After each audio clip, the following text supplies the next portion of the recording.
नमस्कार भाई सभी लोगों को मोस्ट वेलकम है सेशन में।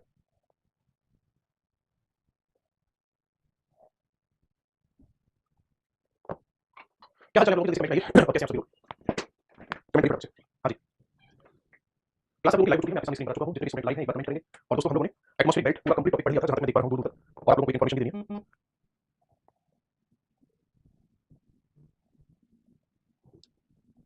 हाँ जी, इन्फॉर्मेशन ये देनी है कि मैं रात को 8 बजे यूट्यूब चैनल करियर में एसएससी 2024 इस यूट्यूब चैनल पे कुछ नया करने जा रहा हूँ आप लोगों के लिए, जिसमें कल पहली क्लास होगी और वो है स्टेट मैपिंग।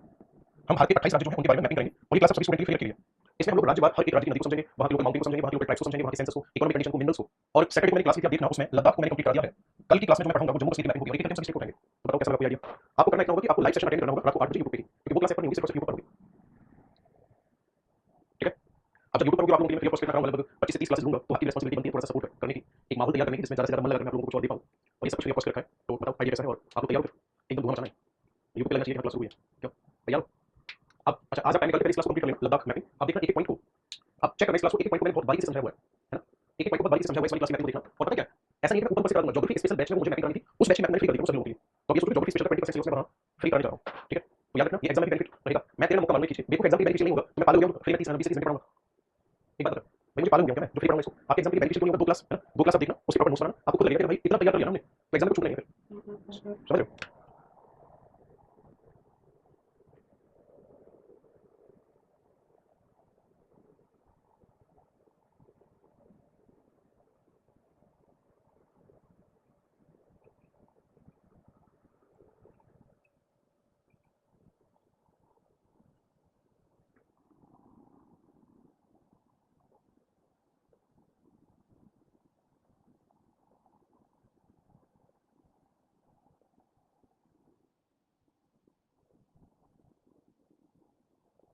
हाँ जी, क्लाइमेट चेंज की प्रैक्टिस जो सब कुछ वाले बैच में कराऊंगा। ओके आगे बढ़े चलो। अब हम लोग नया टॉपिक पढ़ने जा रहे हैं। आज टॉपिक का नाम होगा विंड, यानी कि पवन।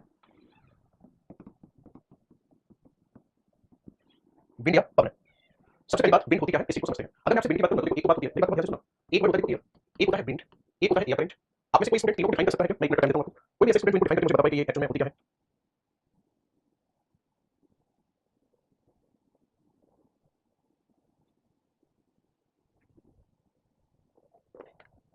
हाँ जी, आप कैसे डिफाइन करोगे? आपको क्या लगता है ये दोनों चीजें हैं क्या? चलो मैं बताता हूं। एक्चुअली आप सोच कर देखो, ये कोई स्थान है और यहाँ पर गैसेस भरी हुई है।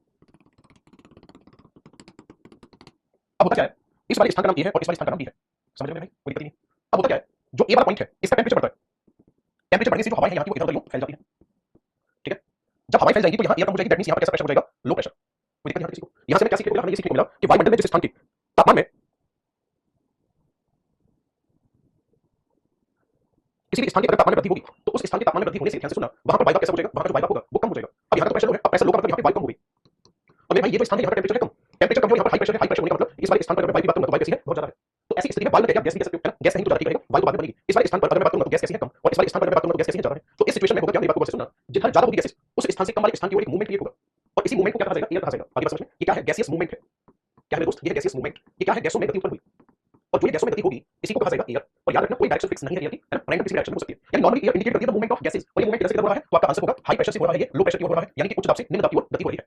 जब इसकी डायरेक्शन फिक्स हो जाए कि ये हॉरिजॉन्टल मूवमेंट हो रहा है, क्षैतिज गति होना शुरू हो जाए, और एक ये है कि वर्टिकल हो जाए, ये भी फिक्स हो गया। क्षैतिज का मतलब सीधे सीधे, वर्टिकल का मतलब नीचे से ऊपर की ओर। जब क्षैतिज गति होती है तब इसको कहा जाता है विंड, और जब वर्टिकल मूवमेंट होता है तब इसको कहा जाता है एयर करंट। अब मुझे ये बताओ पूरी बात समझ आई नहीं आई? तो वायु भार का मतलब क्या है? वायु का नीचे से ऊपर उठना वायु भार कहलाएगा, जबकि एक स्थान से सीधे सीधे दूसरे स्थान की ओर वायु का जाना, वायु का एक स्थान से दूसरे स्थान की ओर उच्च दाब से निम्न दाब की ओर जाना क्या कहलाता है? तो आपका आंसर होगा इसी को विंड या पवन कहा जाता है। बताओ समझ में नहीं आया?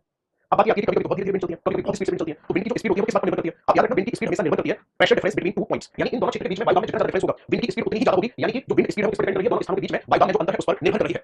फिर आपसे पूछा जाएगा कि क्या हवाएं सीधी सीधी चलती है? आपका आंसर होगा हवाएं सीधी सीधी नहीं चलती है, कुछ ऐसे फोर्स होते हैं जो विंड के डायरेक्शन को डाइवर्ट करते हैं, यानी कि पवनों की दिशा में परिवर्तन करते हैं। और वो कैसे होता है उसको नेक्स्ट स्टेप में समझेंगे। अभी मैंने जो कुछ बताया मैं उसको लिख देता हूं जिससे आपके नोट्स प्रॉपर बन जाए। ओके, तो देखो ध्यान से, सबसे पहली बात विंड की डेफिनेशन क्या होगी?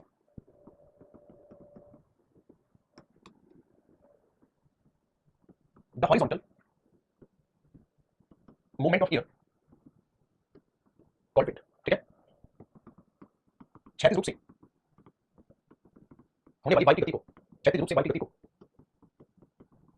पवन कहा जाता है। Horizontal movement of air called wind. अगले स्टेप में आपसे पूछा जाएगा कि किधर से किधर करती है? High pressure to low pressure, उच्च दाब से निम्न दाब की ओर चलती है। किधर चलती है? उच्च दाब से निम्न दाब की ओर। स्पीड किस पर डिपेंड करती है? Depend on pressure difference. ठीक है, पवनों की गति दाबांतर पर निर्भर करती है। दाब में अंतर जितना ज्यादा होगा, है ना, मैं लिख देता हूँ इस बात को, अगर डिफरेंस ज्यादा होगा स्पीड भी ज्यादा होगी। इतनी बात डायग्राम से समझिए, इसमें दिक्कत होगी मुझे पूरा भरोसा है। सर इसलिए पीसीएस का प्रीवियस 1 हो जाएगा, जो पीसीएस में प्लीज 100% होगा मेरे दोस्त, वो बैच बनाए इसी टारगेट करते हुए पीसीएस के सारे एग्जाम्स में 100 हो जाए। अब मैंने कहा कि क्या विंड जो है वो सीधे सीधे चलती है या कोई परिवर्तन होता है? आपका आंसर होगा पवनें कभी सीधे सीधे नहीं चलती है, वो मुड़ जाती है। क्यों मुड़ जाती है? इसके पीछे कारण है। ओके, मैं लिख देता हूँ,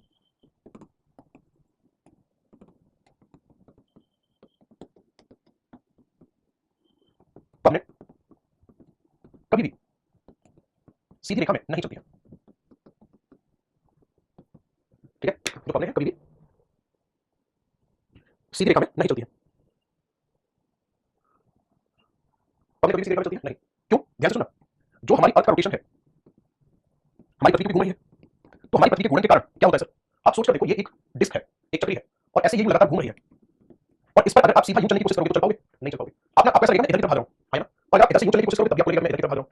तो ऐसा आपको क्या लगेगा कि मैं इधर चलने की कोशिश कर रहा हूं लेकिन जमीन इधर चली जाती है, मैं इधर जा रहा हूं, कोई बल लग रहा है जो मुझे इधर की ओर खींच रहा है, राइट साइड की ओर मुझे खींच रहा है, कोई बल ऐसा लग रहा है, ऐसा आपको प्रतीत होगा, जबकि वास्तविक रूप से ऐसा नहीं है। तो याद रखना, आपके रोटेशन के कारण ऐसा माना जाता है कि एक आभासी बल, है ना, एक इमेजिनरी फोर्स कार्य करता है जिसे कहा जाता है कोरियोलिस फोर्स। एक कोरियोलिस बल लागू होता है, और कोरियोलिस ने कहा कि इसके कारण विंड का जो डायरेक्शन है, डायरेक्शन विल चेंज, दिशा में परिवर्तन हो जाएगा। इन्होंने कहा बस मुझे इतना पता है कि दिशा में परिवर्तन होगा। अब दिशा इधर क्या होगी मुझे नहीं पता। तुरंत एक दूसरे व्यक्ति आ गए, है ना, तुरंत क्या हुआ, दूसरे व्यक्ति आ गए। दूसरे व्यक्ति उन्होंने कहा, जिनका नाम था फेरल, फेरल फेरल नाम के व्यक्ति आए। इन्होंने कहा कि मुझे पता क्या होगा। इन्होंने कहा कि बताओ क्या होगा। इन्होंने कहा कि अगर हम नदन हेमिस्फीयर की बात करेंगे तो विंड किधर मुड़ेगी? इन्होंने कहा राइट साइड। अगर हम सदन हेमिस्फीयर में होंगे तो विंड किधर मुड़ेगी? Left side.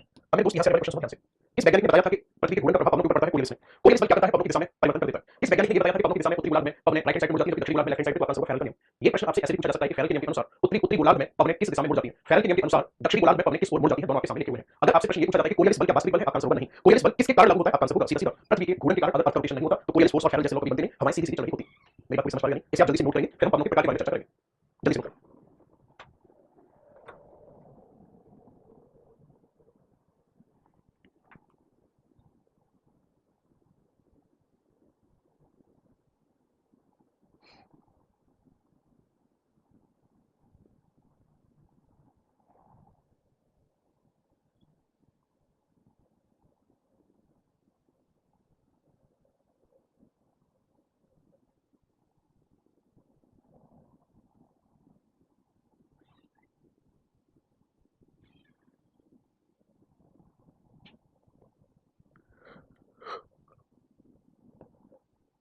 नोट होगा।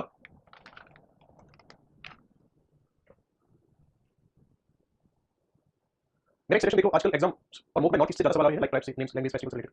अनुज बेटा, जो जितने भी नॉर्थ ईस्ट से क्वेश्चन आ रहे हैं ना, मैं कहूं छोड़ूंगा ही नहीं कुछ। जो मैपिंग करूंगा ना मैं, उस मैपिंग में जब आप नॉर्थ ईस्ट पढ़ रहे होगे ना, तो वहां के फेस्टिवल भी पढ़ रहे होगे, वहां के ट्राइब्स के बारे में भी पढ़ रहे होगे, वहां की पर्टिकुलर फॉरेस्ट, वहां की घाटी, वहां के पर्वत, वहां की नदियां, वहां के खनिज, सब कुछ पढ़ रहा हूं उस क्लास में। बस मुझे रेस्पॉन्स चाहिए उसका। Heading next, type of wind, पवनों के प्रकार। देखो ध्यान से, अगर मैं टाइप ऑफ विंड की बात करूंगा तो ध्यान से सुनना। सबसे पहले आता है इसमें परमानेंट विंड, इस टाइप ऑफ विंड। ठीक है, क्या मतलब है इसका? नाम से मतलब निकाल सकते हैं मेरे दोस्त, direction do not change, holier, है ना, संपूर्ण वर्ष, दिशा बदलती है, दिशा में परिवर्तन नहीं होता है। अब यहाँ क्या, अभी तो आप कह रहे थे कि कोई दिशा में परिवर्तन कर देता है, यहाँ लिख रहे हो कि संपूर्ण वर्ष दिशा में परिवर्तन नहीं होता है। इसका मतलब ये है कि जैसे पवनें ये वाली यूं आ रही है, आगे बात समझ में? तो पूरे साल ये पवनें ऐसे ही चलेंगी, यहीं से शुरू होंगी और इधर तक जाएंगी, यहीं से शुरू होंगी यहीं तक जाएंगी। इसका मतलब ये है ना? मतलब जिस स्थान से चलना शुरू कर रही है पूरे साल उसी स्थान से चलेंगी। जबकि कुछ ऐसी भी पवनें होती हैं कि अभी 6 महीने चलेंगी यहाँ से मेरी तरफ से आपकी तरफ, अगले 6 महीने उल्टी हो जाएंगी, आपसे मेरी तरफ चलेंगी। बात समझ रहे हो? ऐसी कौन सी विंड पूरे साल स्थान में दिशा में परिवर्तन नहीं करती है? सबसे पहले नंबर पर आता है trade wind, westerlies wind, polar wind, व्यापारिक पवन, पछुआ पवन, ध्रुवीय पवन। 3 पवनें होंगी। अगली पॉइंट पर आ जाते हैं। परमानेंट विंड के बाद में आती है फिर टेम्परेरी विंड और स्थायी पवन। अब स्थायी पवन में क्या होता है? डायरेक्शन चेंज हो जाती है अकॉर्डिंग टू सीजन।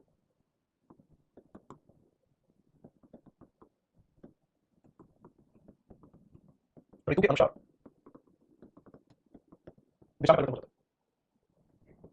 कौन कौन सी विंड आती है इसमें? एक आती है माउंटेन ब्रीज, एक आती है वैली ब्रीज, एक आती है सी ब्रीज, एक आती है लैंड ब्रीज, एक है पर्वत समीर, घाटी समीर, समुद्र समीर, स्थल समीर। तीसरे नंबर पर फिर आती है लोकल विंड्स। स्थानीय पवनों की अगर मैं बात करूं तो ये दो प्रकार की होती है। एक होती है वार्म विंड और एक होती है कोल्ड विंड। मेरे भाई पूरा चार्ट आप नोट करोगे और एक एक करके हमें सभी के सभी पवनों के बारे में चर्चा करनी है डिटेल में। शुरुआत करेंगे हम ट्रेड विंड से, लास्ट में पढ़ेंगे कोल्ड विंड। पूरा नोट करो फटाफट से। समझ आ रहा है एक पॉइंट?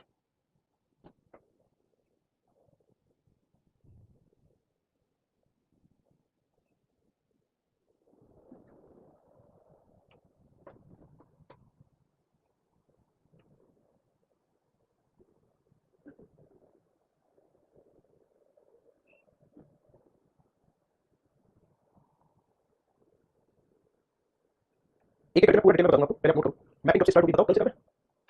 हाँ?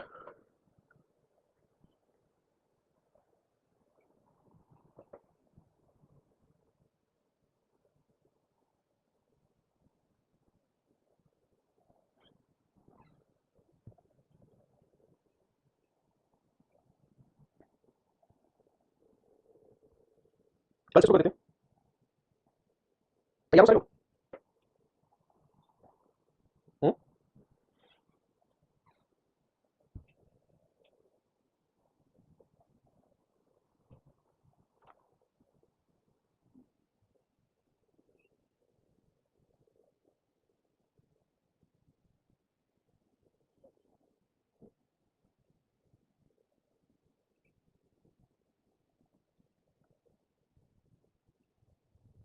आगे बढ़े। डेली क्लास होगी मैपिंग वाली। हाँ डेली होगी बेटा, डेली मतलब रेगुलर बेसिस पे क्लास शुरू कर दीजिए। एकदम बेहतरीन करेंगे। स्टैटिक जीके अकाउंट दिमाग में हो गया चलता है ना, पढ़ा कर दूंगा। स्टैटिक जीके, उसकी ज्योग्राफी, उसकी हिस्ट्री सब चीज कर दूंगा। जब बुक्स में डेटा दिया तो उसमें दिक्कत आ रही है कि मैं मिल नहीं रहा, जिसको मैं सेट करके पूरा एक्सप्लेन करता हूं। हेडिंग पहली ट्रेड विंड।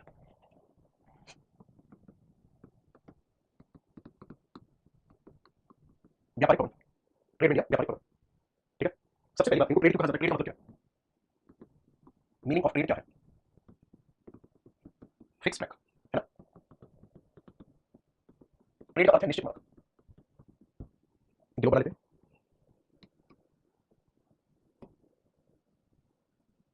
ये जीरो डिग्री है, ये है 10 डिग्री नॉर्थ और ये है 10 डिग्री साउथ। अब एक बात सोचो आप, 10 डिग्री नॉर्थ और साउथ की बात करूं तो यहाँ पे क्या है? हाई प्रेशर, यहाँ पे भी high pressure. But zero degree पे कैसा प्रेशर है? Low pressure.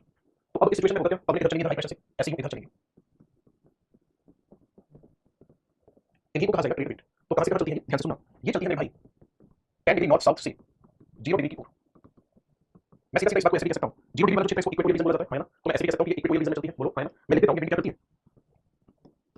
These wind blowing in equatorial region है ना। ये पवनें विषुवत क्षेत्र में चलती है। अब मेरी बात को गौर से सुनो। जब ये पवनें विषुवत क्षेत्र में चलेगी तो आप एक चीज देखो, ये कॉन्टिनेंट है।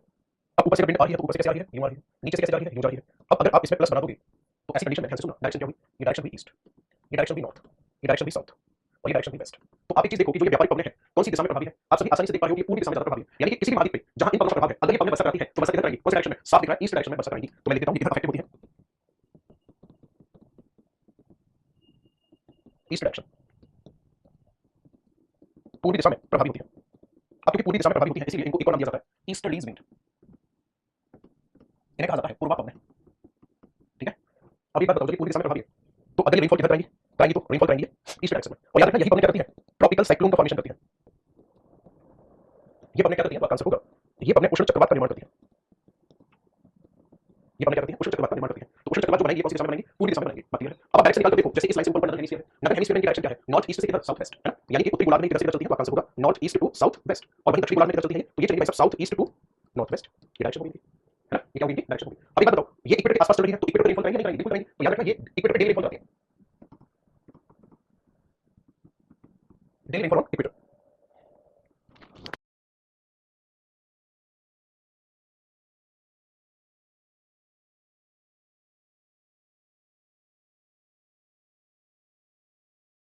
Daily rainfall on equator. ये क्या करती है? विषुवत रेखा पर प्रतिदिन वर्षा करती है। और ये 10 डिग्री मतलब 135 डिग्री लिखना। हाई प्रेशर तो 35 डिग्री के आसपास बनता है ना। तो 35 डिग्री से 0 डिग्री क्यों लिखना? 35 डिग्री से 0 डिग्री क्यों चलती है? क्योंकि जब आपने प्रेशर पढ़ी थी तो आपको याद है कुछ 35 डिग्री पर हाई प्रेशर बना था, तो वहीं से पता चलती है। ट्रॉपिकल एवरग्रीन फॉरेस्ट होंगे फिर यहाँ पे। बिल्कुल सही कहा, जब यहाँ डेली रेनफॉल होती है तो यहीं पर इसी रीजन में पाई जाती है ट्रॉपिकल एवरग्रीन फॉरेस्ट। अरे आप ऐसे ध्यान रखो कि इक्वेटर के आसपास की बात हो रही है तो ये इक्वेटर के आसपास ही तो पाई जाती है ट्रॉपिकल एवरग्रीन फॉरेस्ट। ठीक है। चलो फटाफट से नोट करेंगे, आगे बढ़ते हैं। व्यापारिक पवनें पूरी होगी हमारी, फिर हम पढ़ेंगे पछुआ पवनों के बारे में।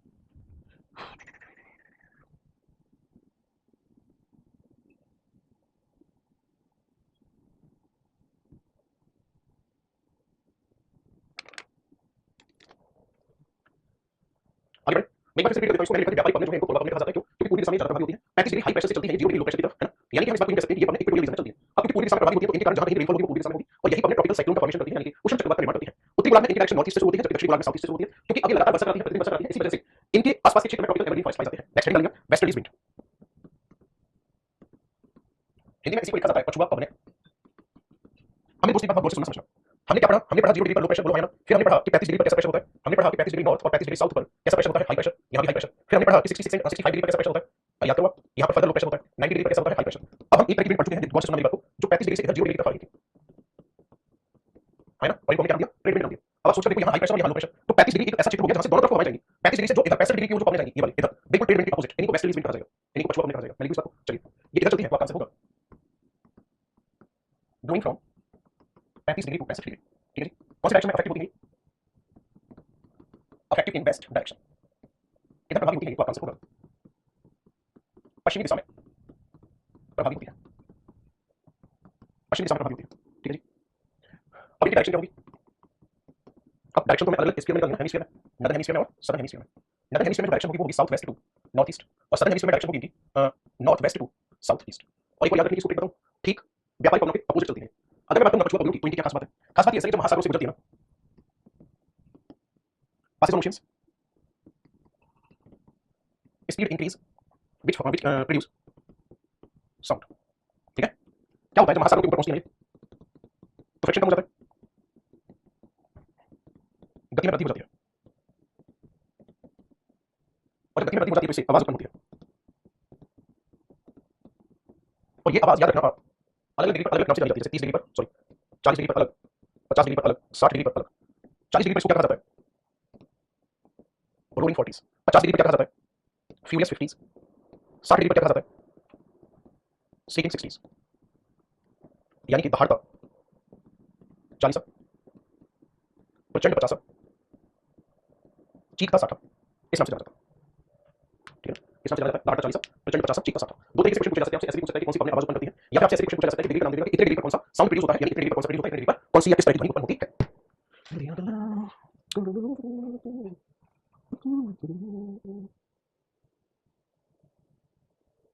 नोट करिएगा।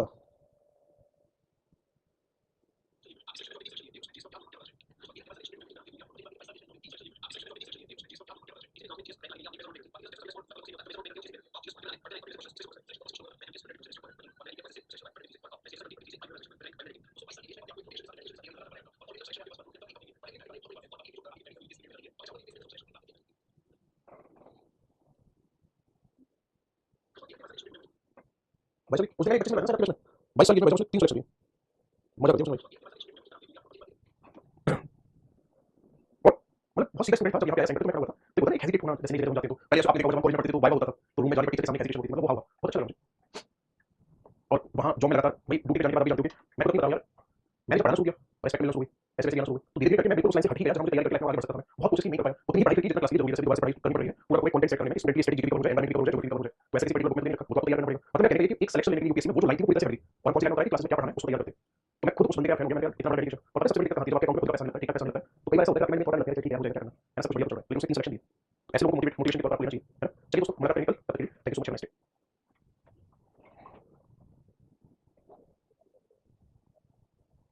नेक्स्ट।